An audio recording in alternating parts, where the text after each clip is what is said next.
In this video, I'm going to be going over the home selling process to make it a lot easier for those looking to sell, to understand kind of what they're getting themselves into.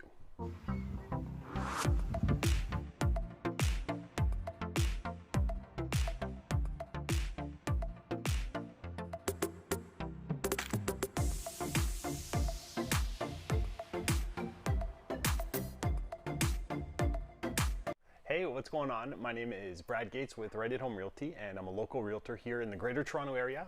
In this video, I'm going to be going over the home selling process to make it a lot easier for people to understand, because selling a home is a big deal, and at least this way you'll have a better idea of what to expect once you do actually decide to sell your home. If you want to know everything about the selling process, the buying process, how to relocate to the Greater Toronto area, or you just want to kind of know what it's like to live in different cities like Toronto, Pickering, Ajax, Whitby, Oshawa, Bowmanville's coming in 2021, then subscribe to the channel and click that little bell. That way you're notified each and every time I do post new videos. I do post videos every single Friday, and then I do also go live occasionally, which is an amazing opportunity for people to ask questions, whether it's related to real estate or just what it's like to actually live in one of the cities that I do cover. If you are looking to buy or sell in the Greater Toronto area, be sure to reach out, and you can call, text, email, send the carrier pigeon, whatever is easiest for you, and I'm here to make your move and relocation go so much easier. And let's get right into it. The first step is actually choosing the listing agent. So with that, you want to make sure that you're meeting with different agents so that you can get a feel for who they are and how you feel that they're actually going to perform when listing your home. Marketing plan is something definitely that you want to understand with what they're going to be able to offer you so that you know exactly how they plan on selling your home. It happens so many times where you see homes that are listed and you can just tell that perhaps the listing agent is not a full-time realtor. And you can tell because they're taking the pictures themselves on the phone, or they don't respond to phone calls or emails from prospective buyers or agents who have buyers. So it's definitely very important that you make sure that you properly select the listing agent who's going to be representing your home in the sale, and that will ensure that you be able to sell at a good price, you sell it fast, and if it's not selling, you know exactly why it's not selling. The second step is to find out how much your home is worth. So obviously the listing realtor is going to be able to help you with that. They should be able to pull comparables to give you a better understanding of what's sold, what's been on the market, what's on the market, you know, how many days on market is average. That way you kind of know what to expect, because it's been many years since it's been a strong buyer's market where things aren't selling. So if your place isn't selling, you want to be able to understand why. And a lot of the time it comes down to pricing. If you don't price it properly, then it might not sell and it will just sit and stay on the market. And you want to make sure that when you are pricing your home, you're going to price it to sell. And if you do that, then, and your home shows well, it will not last long at all. In the current market right now, it's absolutely nuts. There's barely any inventory. Within the Durham region, I'm used to seeing between 70 to 100 new listings per day, and we've been sitting at around 30. So that covers all of Pickering, Ajax, Whitby, Oshawa. You have Scugog, and then you also have different areas of Clarington, which would be Bowmanville and Curtis and those areas. So when you look at how large that geographical area is, there is no inventory. So that just gives you a little stress of what the market is currently like. The third step is you want to get your home ready for sale. So when you do this, you want to make sure that you've decluttered. I've actually done a video on how to sell your home fast and for the most amount of money. So be sure to check that out. I'll put a little link in the top corner for you so that you can just link into it. But it will help give you an idea of the things that you can do to get your home ready for sale. And most times when you have a realtor who's going to be incorporating staging into the listing, they do the preliminary staging consult, which will give you an amazing idea of what you should be doing. That's going to maximize how your home is going to photograph, and then how it's going to show for when people are coming into your home for the first time.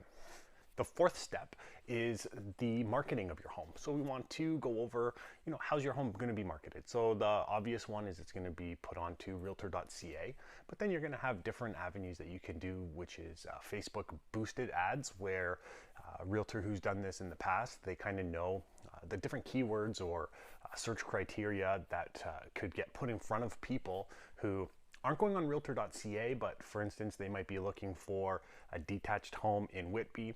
And if you boost the ads properly, it will go in front of those people without them even searching it. There's different memes and jokes that have happened where they say, I was thinking about pizza, and then all of a sudden, all of the ads that I'm seeing on Facebook and Google are all related to pizza. It's the algorithms and how they work. So part of the marketing plan, definitely incorporate Facebook boosted ads and different YouTube ads that you can do as well. And that will ensure maximum exposure. Part of the marketing is also going to be the staging, the photography, the drone, or the Matterport 3D tours. What I don't like about the Matterport is they seem to make the rooms look a little smaller, and it's because they're using a 3D camera. So it's like, it's cool that you have this dollhouse 3D tour, but when the rooms look a little bit smaller than they actually are, it can actually be a deterrent. So that's kind of why I've stopped using those. If somebody was adamant on wanting that, I have no problems providing that, because it is neat to look at, and if people use it properly, it's a great tool. But I just found that the feedback was people, when they would come and view a property, they thought the rooms were actually smaller than they were. So they were kind of shocked when they came into the home and they saw the rooms were a little bit bigger. So the fifth step, and this is kind of like a two-part, so you're going to have the listing portion of your home. So that's, you understand the marketing plan and what's going to be used to market your home for sale. And now it's going to be listed onto the MLS, so all the realtors will have access to it who are looking for it. Anybody who has been set up with a custom search, they get notified that day of the listing that hit the market if it matches what they're looking for. The second part of it is actually going to be the showing of your home. So I always advise people to be as available as possible for showings. Realtors and buyers, when they see something that they like, they want to go in right away. And if the showings are restricted, it can hurt the actual saleability of your place, because it's just people are having a hard time getting in, and patience isn't something that a lot of people have. So obviously, if you have nowhere to go and you have small kids, you can do restrictions on showings to be like, showings are only between 10 and 8 p.m.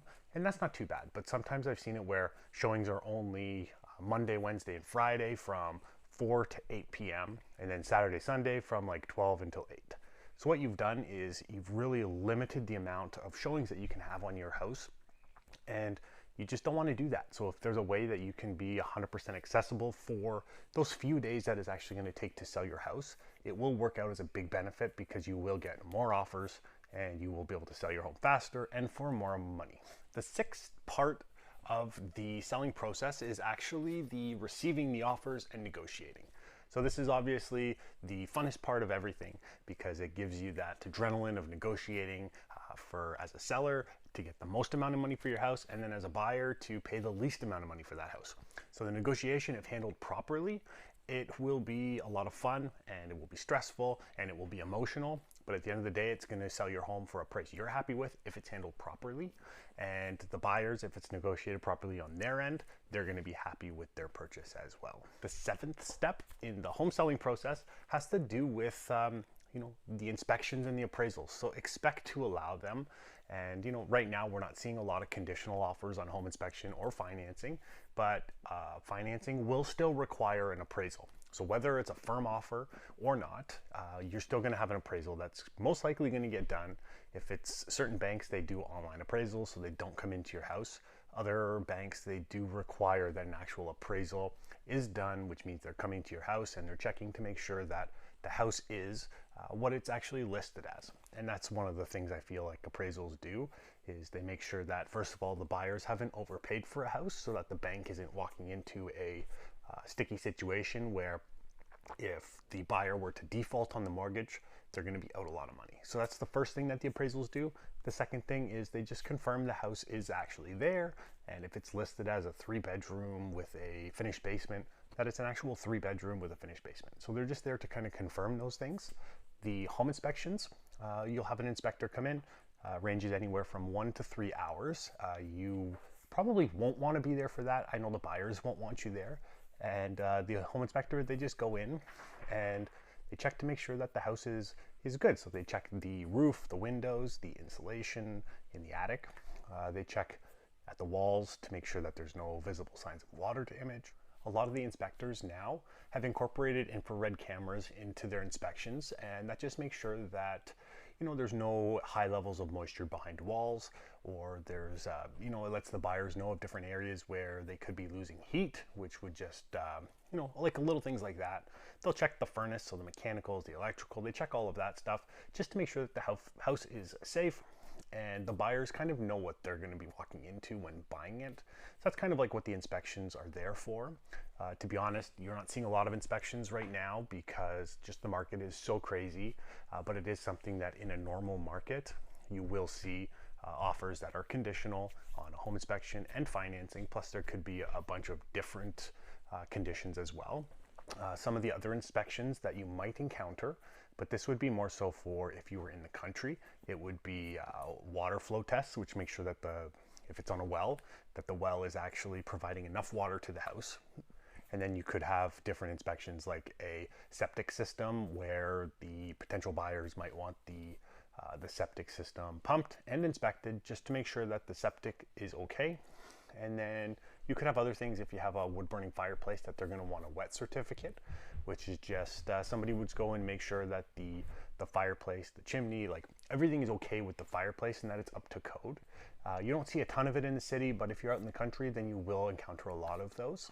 The eighth part in the home selling process has to do with negotiate the repairs and the request for repairs. So that could be done in two ways. You might have a buyer that just wants money off the purchase price because they want to be able to fix it themselves. But then you could have it on the flip side where a buyer doesn't necessarily care about getting money off. They just want it fixed. And you might see a furnace that has signs of water damage inside of it. They might just ask that, have it inspected by an HVAC person that can ensure that the furnace is in good working order. Mostly it gets looped in with a cleaning. You might have it where there's a shingle on a roof that is lifted or missing. They might just ask that you just get a roofer in to replace that patch of shingles. And so those are the kinds of things that you might be responsible for repairing, or maybe not responsible, but they will request that you actually repair it. Doesn't mean you have to do it, but it's just, that's what could happen.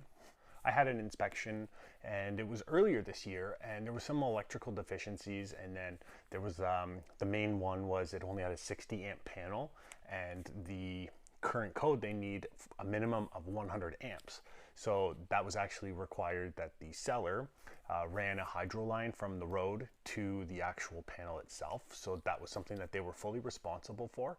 Sometimes it doesn't work out where the seller will agree to that. It's always the negotiation. So just because a buyer asks for it doesn't mean you have to do it. You have to do with what you feel is fair and what you're comfortable with. The ninth step has to do with you receiving your notice of fulfillments, your waivers, your amendments, all the papers that is going to make your conditional sale and make them firm. So notice of fulfillment would be if you had a conditional financing or inspection and everything checked out, everything was good, that means the condition was actually fulfilled. Sometimes you'll have it where either a financing condition, it doesn't get fulfilled because they never actually got the full stamp of approval, but they're okay with waiving that condition because they've been told by the bank that everything is good. It was just pending some income verification or something small where they didn't necessarily fulfill it, but they're okay with waiving it. Other times you might have it with inspection where somebody in the offer asks for an inspection, and then once they get their financing, they feel comfortable just waiving their inspection clause that they had put in there, which is just, it's completely up to them. They didn't fulfill it because they didn't have the inspection, but they were comfortable with lifting that condition. And then the final one that you see is common would be an amendment. So if they did the home inspection and then the seller is going to be responsible for some repairs, then that's where you would put it as an amendment. So you would delete the home inspection clause, but then you would add in some other conditions to the agreement of purchase and sale, whether it be that they're going to agree to fix the roof or have the furnace inspected. Those are just different examples where it's done as an amendment and then it gets attached to your agreement of purchase and sale, so it all comes kind of together. The 10th step has to do with just making sure that your lawyer has everything. Because after everything is firm, it gets handed over to the lawyers, and the lawyers actually will process everything to make sure that on closing all the funds come in and they go to the sellers or they go to the buyers. Well, I wouldn't go to the buyers, but they go to the sellers, and then the land registry office gets everything gets done with them so that the title of ownership actually gets transferred at that time. So because it's all done with lawyers, you want to make sure that they get everything that they need. Most times the realtor, like I know I do this all the time, where I actually send it to the lawyer and then I copy the buyer or the seller on it so that kind of everyone's in the loop, and it gives me an opportunity to reach out to them, because if the lawyers have any questions, they can either respond to my email or they can just shoot me a call. The 11th and final step, and this is the fun one or the stressful one depending on how you are handling everything, is going to be the closing of the property and the move. So technically what happens is, as soon as the property closes, the buyer technically owns that house now. So when you are moving out, you want to ensure that your movers are there first thing in the morning, because sometimes properties close early. I always recommend people bridge finance if they can. So what that means is their purchase, they actually get a few days before the sale of their property closes, meaning that you might have a few days to be able to move things slowly, or do a move where you have movers coming the day before actual closing of the sale of your house. And what that does is it gives you time to make sure that the house is clean, and that you just have everything out. So that way, if on closing day you have a 10 o'clock closing, you're not going to be there while the moving truck of the new buyers is there. It does happen, and it's never fun when buyers are paying movers and it's like $100, $150 an hour, and they're just sitting there for a few hours while you finish packing up and moving out. Well, that concludes the video. I hope you enjoyed it. If you did, be sure to like and share it. This channel covers off everything buying, selling, relocating, and what it's like to actually eat, sleep, play, live, work, everything right here in either Toronto, Pickering, Ajax, Whitby, Oshawa, soon to be covering Bowmanville. And then there's tons of information out there, which makes the whole buying, selling, every process that you can encounter with real estate, it just helps simplify it a lot.